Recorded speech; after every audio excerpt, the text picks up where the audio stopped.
Hello and welcome back to another video with me, Meoni, for Final Fantasy XIV. It's that day. We've finally got our preliminary notes for patch 5.5. And yes, I'm pretty excited to read through these. As usual, I do a reading through the entire notes. This isn't a summary or anything like that. It's for people who are on the move. Perhaps you're in your car, you haven't got time to read something that's like 50 pages long. Well, I'm here to fill in the blanks. So these are the preliminary notes. Like I say, these will be updated closer to the release of the patch on Tuesday. But yes, we got these today on the 9th of April 2021. So first of all, 5.5 rather has a lot of stuff involved in it, but some of the things that aren't included include the extra main scenario quest. There is like a two-part thing going on here, so some of the MSQ will actually be in 5.55, which is sometime in May. Also in May, we've got the Save the Queen, Blades of Gunhilda, and the Resistance weapon upgrades. Those are also scheduled to release in 5.55 somewhere towards the end of May, so stay tuned for those. But for now, what we do have is new main scenario quests, as you can see here. We've got this weird sort of thing here. We've got two pictures. We've got Estinian talking to Alphino, and we've also got the Alliance members basically meeting in Alamigo. And the actual storyline then will pick up in the Rising Stones with Alice, and it's called Unto the Breach. There's actually two others here. They've named Here Be Dragons and Righteous Indignation. So that's the first three quests for the main storyline. It does say for the prerequisite, it says players must first complete the main scenario quest, Futures Rewritten. So as long as you finish the 5.4 storyline, you should be fine to carry on with this. Of course, Your Hard Dark Apocalypse is in here. One of the things that this patch notes in English doesn't specify and doesn't show, that the Japanese one did, is that you are able to get the 2B and 9S hairstyles, so these hairstyles for your actual character. In fact, I'll put a picture just here of that from the Japanese patch notes for you, so you can check that out. That's pretty hype. A lot of people want those hairstyles. So the Yorha stuff actually picks up in Colucia, as you might imagine, at the Dig Site Chief, and you must have completed the Chronicles of New Era quest to make amends. So make sure you've done that side quest that's just outside there that seemingly has nothing to do with Yorha. That will actually be required as a prerequisite. There's quite a few quests related to Yaha this time. As you can see, there's like 4 major quests, and then we've also got weekly story quests as well. 3 of those. For the Sorrow of Whirlite then, we've got Duty in the Sky with Diamond, which is a fantastic name, obviously a Beatles reference there. You must have completed the previous stuff in the Sorrow of Whirlite storyline to have a go against Diamond Weapon. And of course, there will be an extreme version as well that unlocks through that. So you need to go over to the locks at a Resistance officer as usual to unlock that particular storyline. In terms of side story quests, we've got the Dragon Maid, it says. This is actually for the extreme mode. Oh no, this is for the... Sorry. The Dragon Maid is only available in the locks at the War Machina Fanatic if you've collected all of the Guiba mounts. That quest will actually give you your robotic sky plane thing. That mount for getting all of the Guibas basically will be available. We've got a new custom Deliveries client in the face of Francel de Halionart. I think that's who it is, isn't it? Count somebody or other. And you need to be a Disciple of Handelland, level 70, and go to the Firmament and talk to Francel. You must have completed the quest Smiles Across the Sky, The Broom Lifts, and Go West Craftsman. We have not... Oh, there we go. Charlemagne de Durinder. Well, there we go. Interesting. The second quest here, then, Those Who Serve, requires satisfaction level 4 with him. So maybe there'll be an interesting reward. Remember last time with Eelto, we actually got a mount out of that. Who knows what we get this time. Adjustments have been made, they say, to the Summoner job quest to be second best. Players who accepted this quest prior to the release of 5.5 must abandon the quest and restart it. Not really sure what adjustments that involves. Probably some nerfs or something like that. New chapters, of course, have been added to New Game Plus, including Eden, the Sorrow of Whirlite storyline, and Tales from the Shadows, now that those are all complete, then obviously those Chronicles of New Era quests and side story quests can go into New Game Plus, which is fantastic. There's going to be new stuff added to your Zanua Skin and Glider Skin treasure maps, as well as the Dungeons of Gaia. There's lots of new crafted items in this particular patch in 5.5, so you need to go and get some of the materials which drop from those maps, and of course from the map dungeons. In terms of ground and free companies, this is something else that you can work towards in your company workshop. This is I think they call it an armory. That was the rough translation from Japanese. Basically, all of what you see here is actually part of the thing. These aren't individual furniture pieces. We've got furnaces basically everywhere, and it's really quite nice, sort of like almost, what is this, Tudor? I mess up architecture all the time, but this beautiful sort of, white plaster and then black beams everywhere. I really like that. That's a really nice looking house. So you'll be able to get that for your house as like a skin on the outside. New Subaquatic Voyage areas have been added, and the submersible rank raises to level 90 from level 80, which is pretty cool. And there'll be a wider selection of items, so that probably means there'll be a new minion and probably some new furniture obtainable from these new voyages, as there usually is. In terms of new furniture then, let's talk about the fact that there are new furnishings added from the Furnishing Design Contest. In this picture you can see there's some apples, I think those are, in a basket with a bottle of red wine, ? We also have ourselves some planters there, sort of like an apothecary's potion stand, very cool. And we've also got some, upside down cups, glasses are those? Like a thing for a bar. That looks cool. And we also have these that look like acorns. These, it's a piece of lighting. Is that a chandelier? I think that's a chandelier. That's an acorn chandelier that glows. That's kind of cute, actually. In terms of other furnishings that have been added, we're getting these smart TVs, basically. This is an image that wraps around. There's multiple images, and it wraps around and rotates. So this is actually their idea of a home entertainment screen. It's animated, which is kind of cool. The first animated piece of furniture we've seen in the game. I'm hyped for more. We've got these tables, like the thing that used to be like a spool of cables is used as a table. We've got these framed windows that allow you to place things behind them, other screens and such. Curtains, as you can see, that actually fit to those. I think those are part of the frame, though. And little drinks cabinet things. We got more stuff for the outside since we're getting a new Armory style housing design. We get lots of bits to go with that, including obviously a suit of armor for outside, an anvil, some swords next to a table, a little furnace, a blacksmith's forge or whatever you want to call that. Very cool. Lots of new Orchestrion Scrolls, as you probably already would imagine. The layout of the online store and bonus category of your Orchestrion list has been adjusted to prevent song titles from being cut off. That's a nice quality of life change. New aquarium fish have been added, including this massive wide-mouthed shark. I love that. That's kind of cool. I want one of those. New seeds for flower pots there. Very pretty. What are these? Are these lilies or something? Oh, orchids, sorry. These are Moth orchid seeds. You'll be able to get those from material suppliers in your major cities. The following additions have been made to Triple Triad, so these are new cards. We've got a dude who likes to burn out the bad. We've got 2B. We've got Diamond. We've got the Ultimate Warrior. And we've got Luna Bahamut. Of course we do. Foreshadowing. The chance of receiving Triple Triad cards upon defeating NPCs has been increased, so anybody who gets as frustrated as I do trying to collect that one card that won't drop from the same NPC you've fought for the past 3 years might be in for a bit of a look change. So that's good. That's a nice one. The rules for building Triple Triad card decks has been adjusted. So now you'll be, before it's 3 stars or less, no restriction, and 4 stars or higher, you can only have one of them. You can still have no restriction on your 3 stars or less, but 4 stars or higher up to 2 cards. Well, it's stupid to say that, really, because you can still only have 1 5-star. But at least you can have 2 4-star cards in your deck now, which is kind of cool, actually, in my opinion. The following additions and adjustments have been made to Domain Mahjong. Excuse me, whilst I snore slightly. The display of opponent names can now be set to initials. Okay, very cool.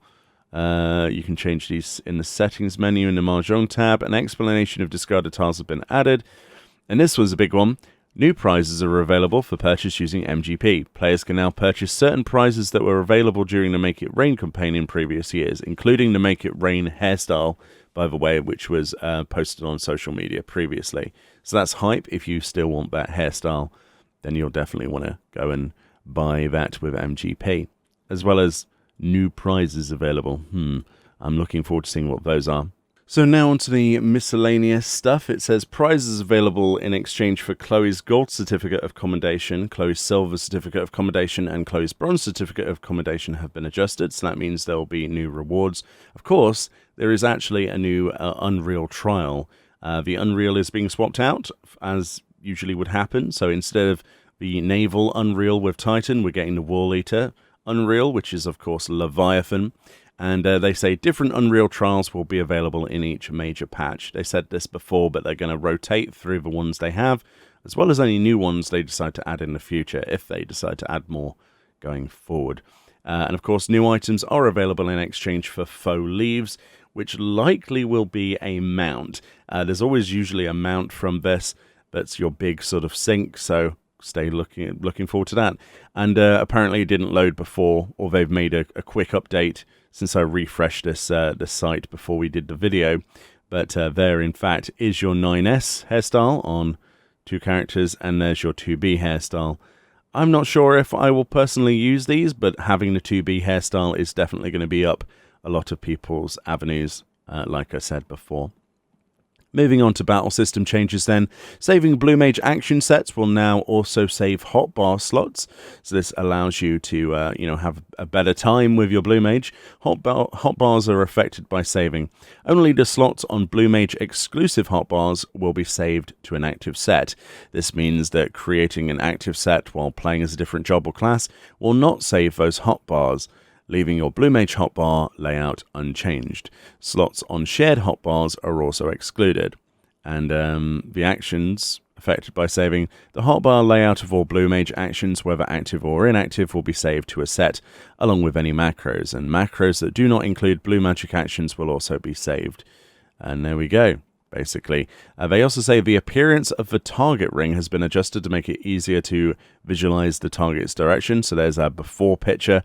We saw this during the live letter where Yoshi P demonstrated this, but this is a really nice feature, having this slidey thing that you can look at. So there's before, as it currently is in the game, and there's afterwards. So this way, if you're playing, I don't know, this applies to every monster in the game, by the way, and every boss.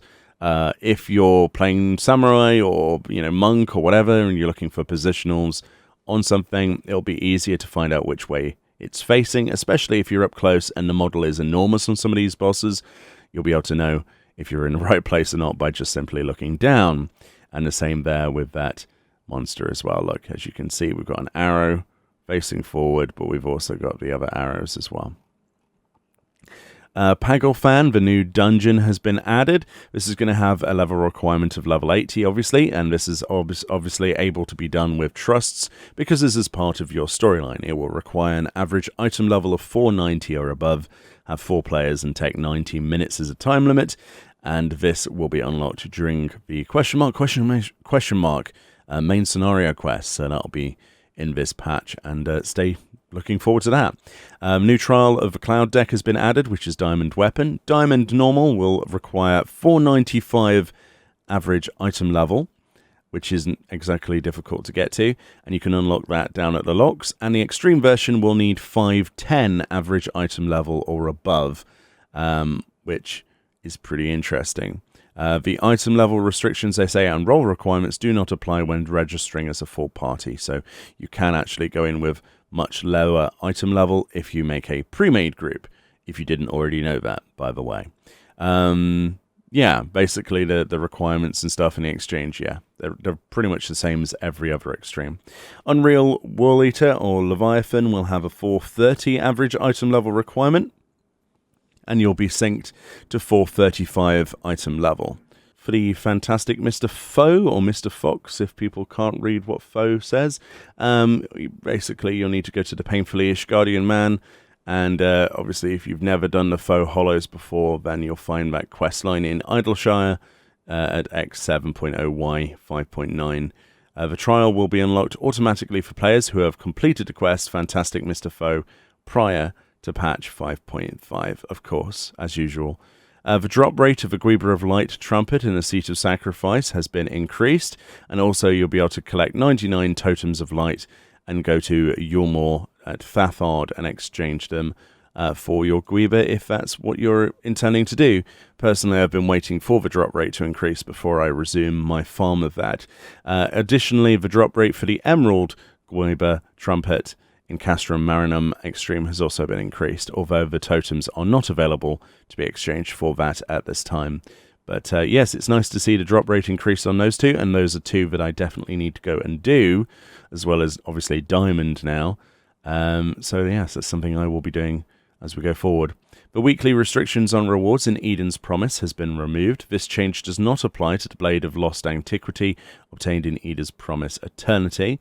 And the number of Blades of Lost Antiquity required to exchange for a defragmented Tomestone, which is for your weapon, has been reduced from 7 to 4. So this is basically gearing people up moment.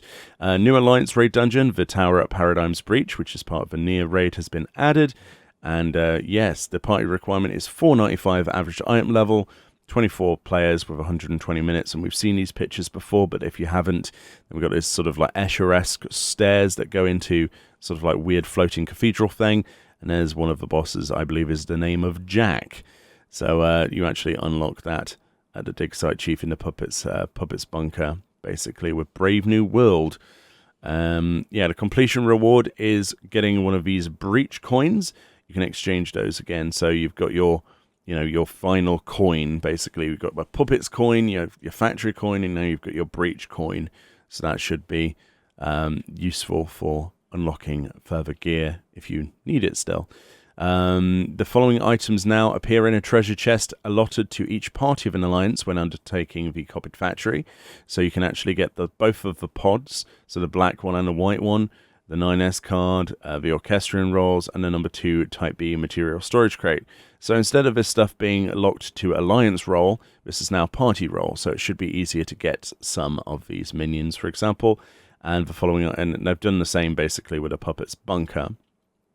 They did say they were going to increase the chance of seeing these items, so I think these are now guaranteed drops, when they do drop, basically. Pretty cool, pretty cool. Players will no longer be rewarded cracked stellar clusters upon completing the Puppets Bunker. That has obviously moved to the new one. The following additions and adjustments have been made to the Bosgen Southern Front. Now, this is something to look at. Players can now gain Notoriety, which is now, as you can see here, even though it says Notoriety, right, it was 10. This is basically a way that influences the player's chances of being selected by dual enemies. So we've talked about this before. The less that you're chosen, the more your notoriety will increase, until eventually the system just goes, this person needs to go in because they have not been into a duel before. And I like that. I think it's a really cool thing, and it's tracked there, so even if you go outside of it and you come back in, blah, blah, blah, very cool. They've made some adjustments to some of the engagements as well. Trample Underhoof will no longer appear at the same time as Where Strode the Behemoth, and the Fires of War will no longer appear at the same time as Patriot Games. They will instead appear one after the other. This is to make it so that there's always people in each of those engagements, rather than it being split, and people going, well, bugger, I went into the one without the majority of players. This happens quite a bit. The health of enemies in critical engagements, the Trampled Underhoof and Fires of War, has been increased. And in if the number of players who participate in a skirmish is lower than the number of players present when it first begins, enemies will be affected by the hubris status effect, increasing their damage taken.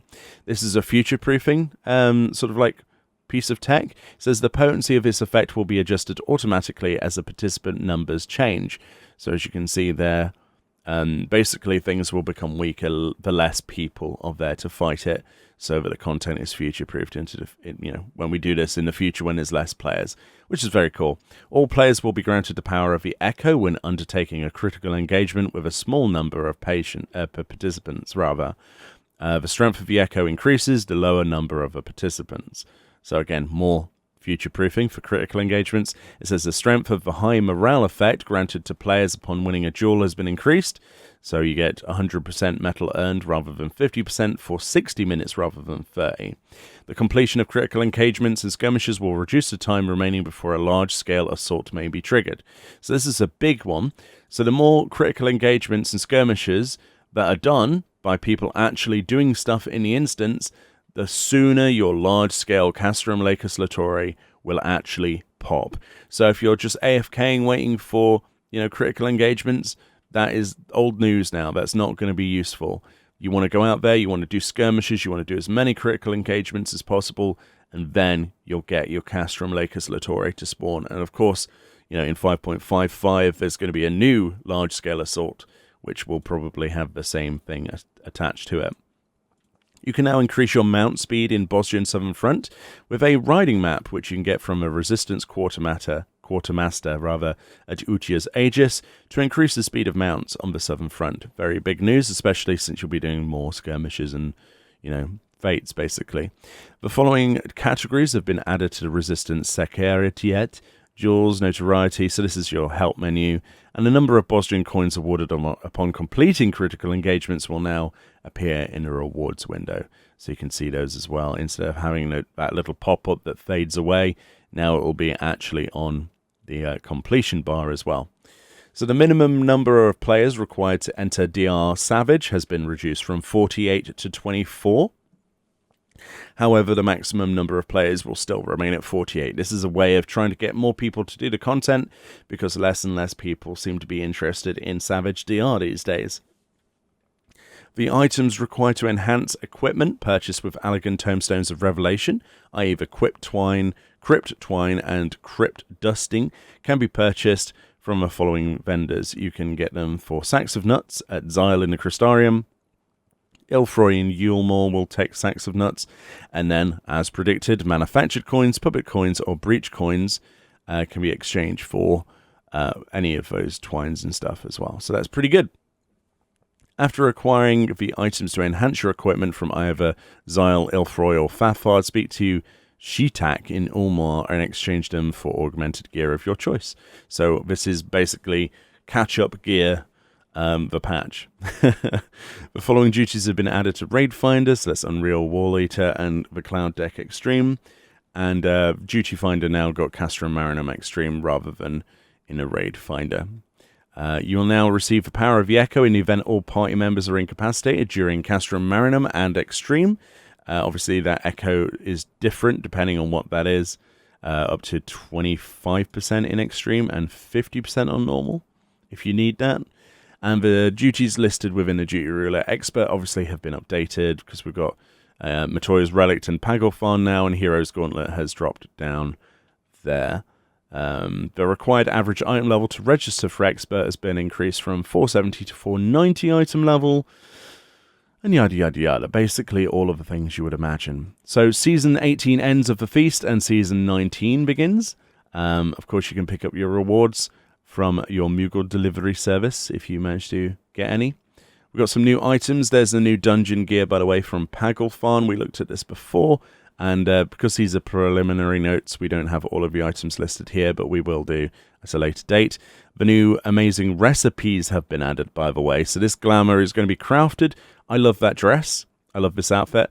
And I quite like the male sort of budget Indiana Jones thing going on here as well. But that dress is a must-have. It's very sort of like, it's almost like a 50s dress, isn't it? I quite like it, though, the way it poofs out. The only problem I've got is in every other pose than this character is doing here, your hands will probably clip through it like it does on the Fairy Tale Princess's attire.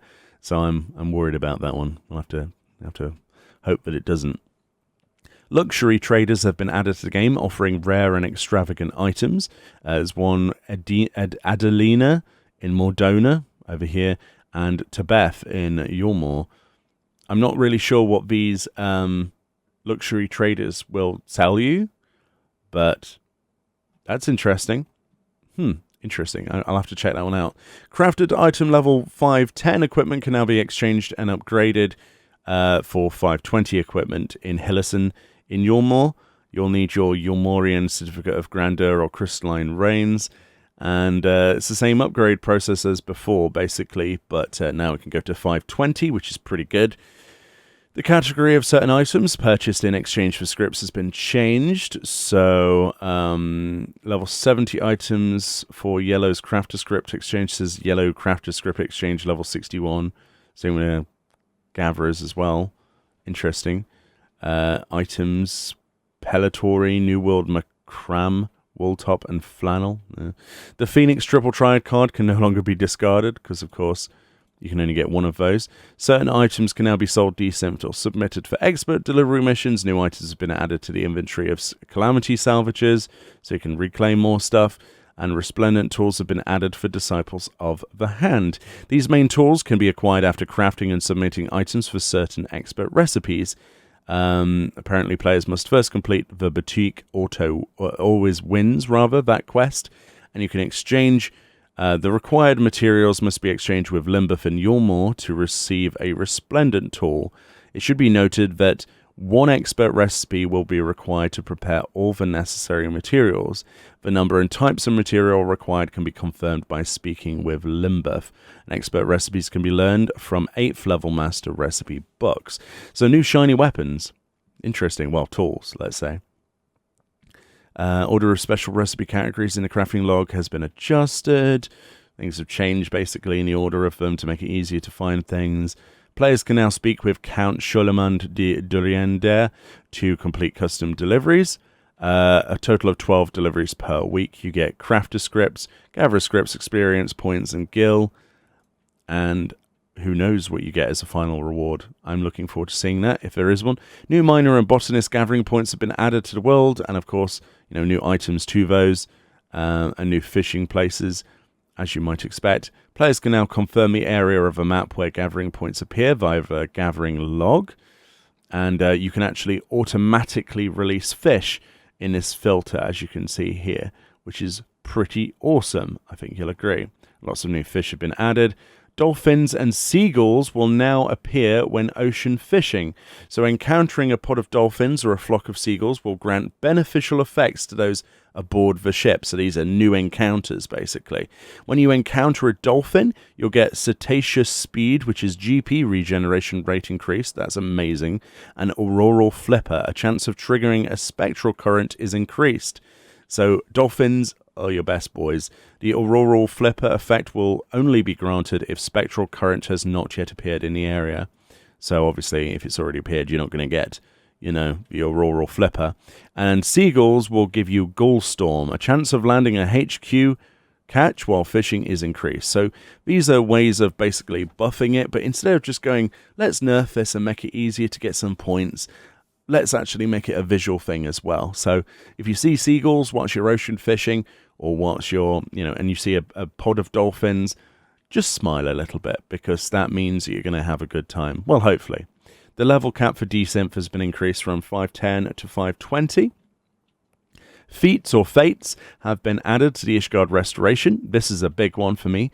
These are large-scale games held at regular intervals to celebrate the completion of the firmament. During an event period, several fates, like a village fate, that's the sort of fate I'm talking about, are held in succession and offer rewards to participants.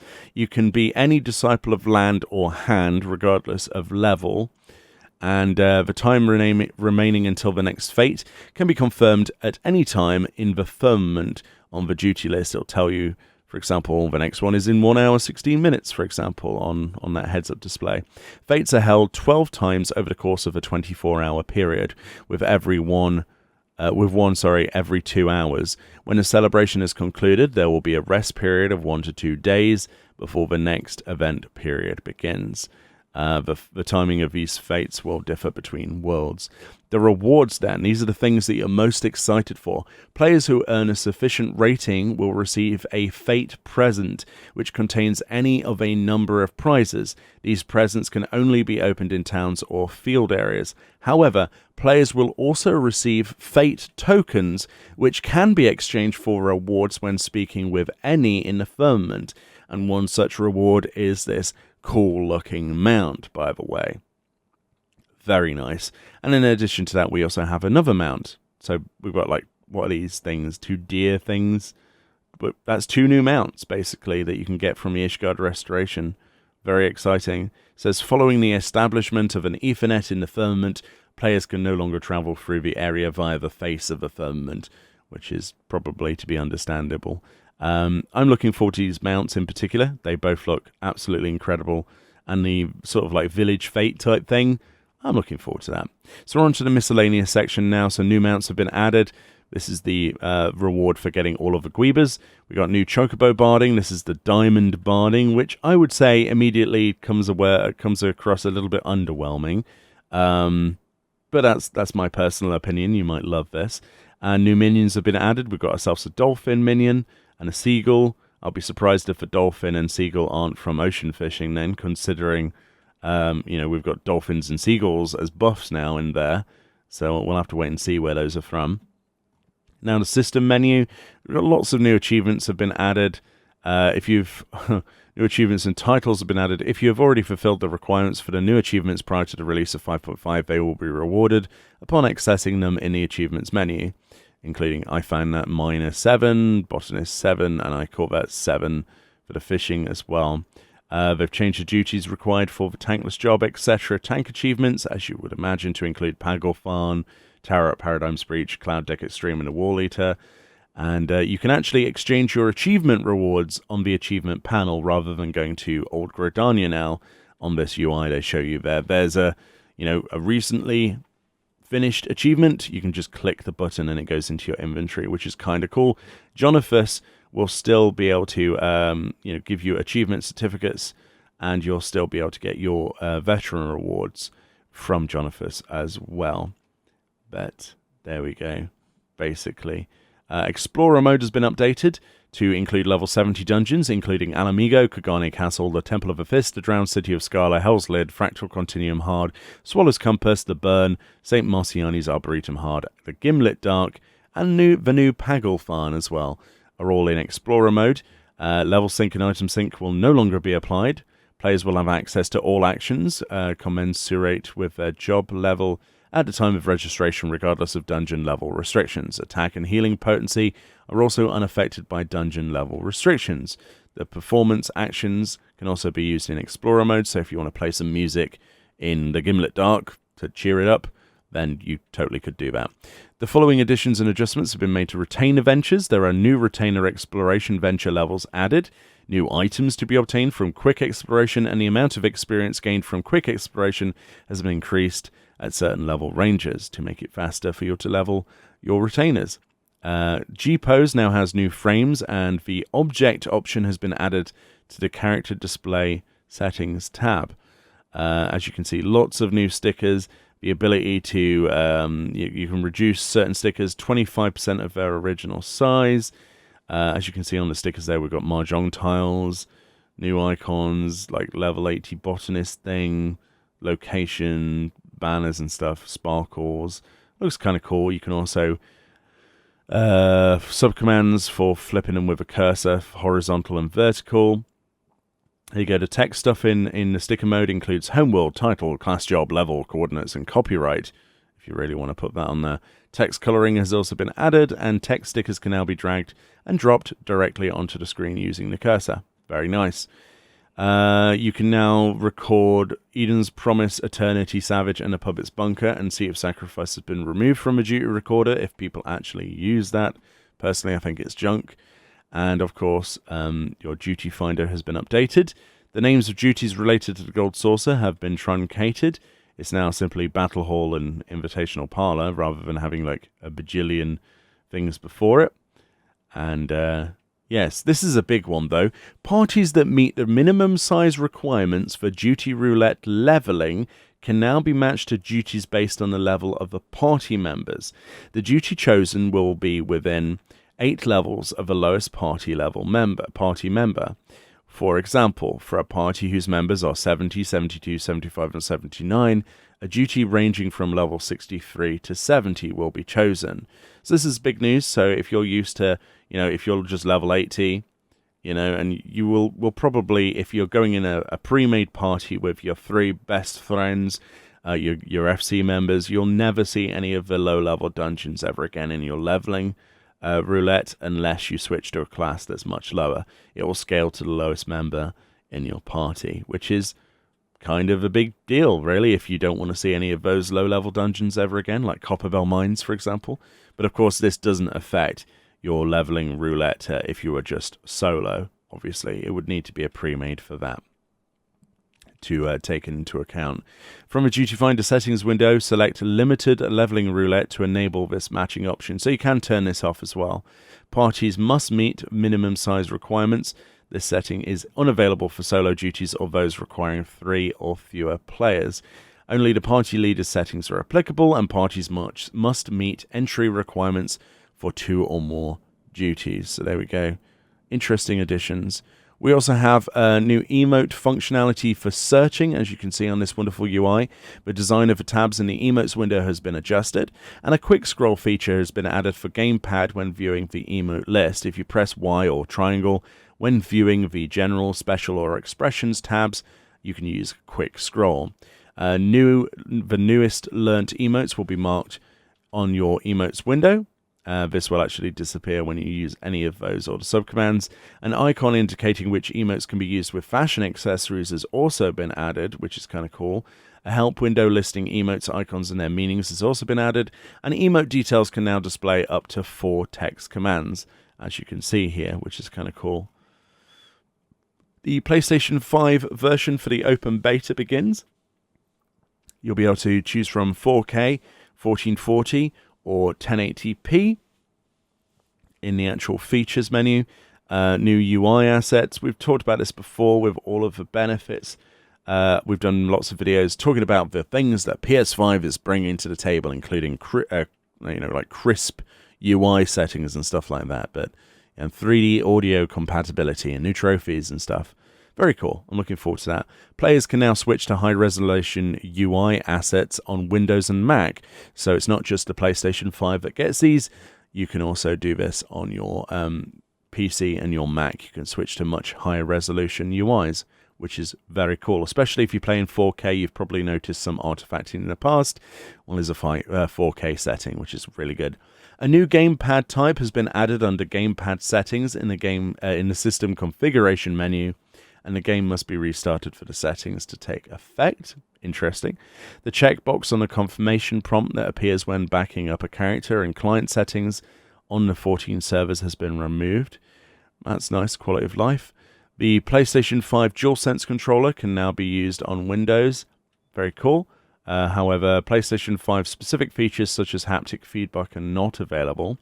The resolution of certain fonts that appear in various menus has been increased in accordance to their window size. The font resolution of nameplates, fly text, pop-up text have been increased.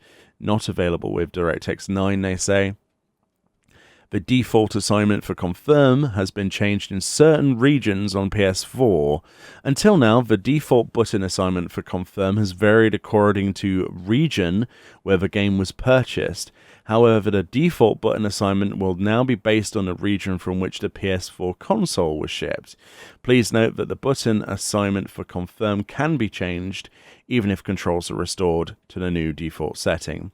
This is only a change to default settings. As such, button assignments will not be changed automatically with 5.5.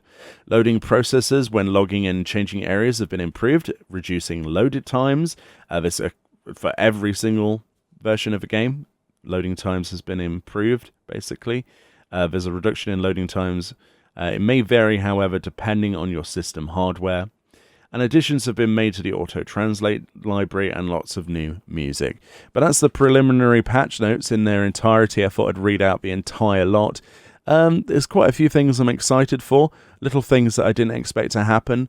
And lots of little surprises, especially with some of the quality of life changes, especially the achievement stuff I'm looking forward to. The buffs in ocean fishing get me very excited with seagulls and dolphins. I really want to go back and do ocean fishing now. And these fates, or village feats, or whatever you want to pronounce those, depending on where you are in the world, everyone pronounces those differently, or fate or feet, seemingly. Then those are exciting because of those 2 new mounts. Let me know what you're most excited for from these preliminary patch notes. Of course, there shouldn't be many adjustments to these in the full notes, only a full item list. Link in the description. Let me know what you think, and I'll see you all next time.